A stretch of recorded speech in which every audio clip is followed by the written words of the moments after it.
आठवें स्वरूप माँ महागौरी की कथा। नवरात्र की अष्टमी तिथि पर माँ दुर्गा के आठवें स्वरूप माँ महागौरी की पूजा होती है। आज नवरात्र का 8वां दिन है और लोग महागौरी की पूजा कर रहे हैं।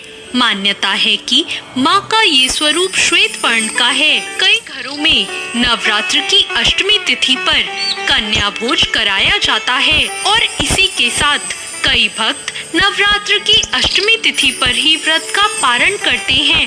यदि किसी के विवाह में विलंब हो रहा है तो वो माता महागौरी की पूजा आराधना करे, उसकी समस्या तुरंत दूर हो सकती है। जिसकी कुंडली में विवाह से संबंधित परेशानियां हो, उन्हें माता महागौरी की उपासना अवश्य करनी चाहिए। महागौरी की उपासना से जीवन साथी और शीघ्र विवाह संपन्न होने के योग बनते हैं। आइए जानते हैं माँ दुर्गा के महागौरी रूप की पौराणिक कथा। पौराणिक कथाओं के अनुसार माँ पार्वती ने भगवान शिव को पाने के लिए कठिन तपस्याएं की थी।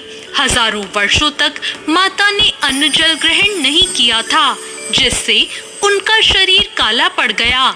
माता की तपस्या से प्रसन्न होकर भगवान भोलेनाथ ने उन्हें पत्नी के रूप में स्वीकार किया और गंगा जल उन पर डालकर उनको अत्यंत कांतिमान बना दिया।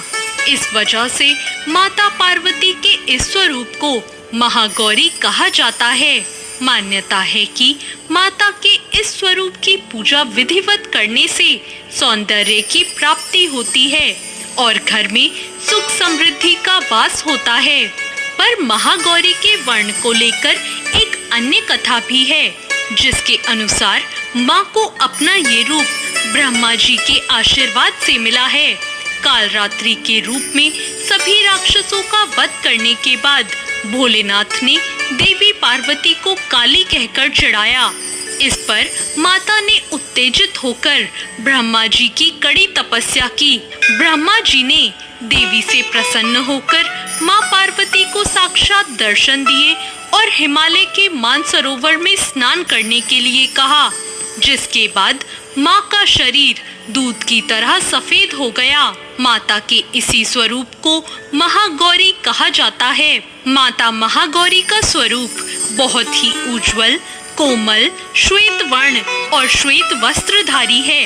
देवी एक हाथ में त्रिशूल और दूसरे हाथ में डमरू लिए हुए हैं और नीचे वाला हाथ अभय मुद्रा में है। देवी महागौरी को गायन संगीत बहुत प्रिय है और यह सफेद वृषभ यानी बैल पर सवार हैं। माता का कालरात्रि स्वरूप जितना भयंकर है, उतना ही महागौरी का स्वरूप शांत और दृष्टिगत है। अष्टमी तिथि को इनकी पूजा करने से सभी मनोकामनाएं पूरी हो जाती हैं। ब्रह्म मुहूर्त में उठकर स्नान आदि से निवृत्त होकर स्वच्छ वस्त्र पहने और माता का जप बहुत ध्यान से करें। इसके बाद पूजा स्थल पर गंगा जल से छिड़काव करें और 5 देसी घी के दीपक जलाएं और फिर माँ महागौरी की पूजा शुरू करने से पहले माँ के कल्याणकारी मंत्र ओम देवी महागौर्ये नमः का जाप करें। इसके बाद माता को धूप, दीप, फूल, फल, रोली, अक्षत आदि पूजन सामग्री अर्पित करें। महागौरी की पूजा में सफेद फूल अर्पित करें और नारियल या नारियल से बनी चीजों का भोग लगाएं। कुछ लोग नवमी के दिन कन्या पूजन करते हैं तो कुछ अष्टमी को। माता की पूजा में भक्तों को गुलाबी रंग के वस्त्र पहनने चाहिए। तो ये थी माता महागौरी की कथा। आपको ये कथा कैसी लगी कमेंट करके जरूर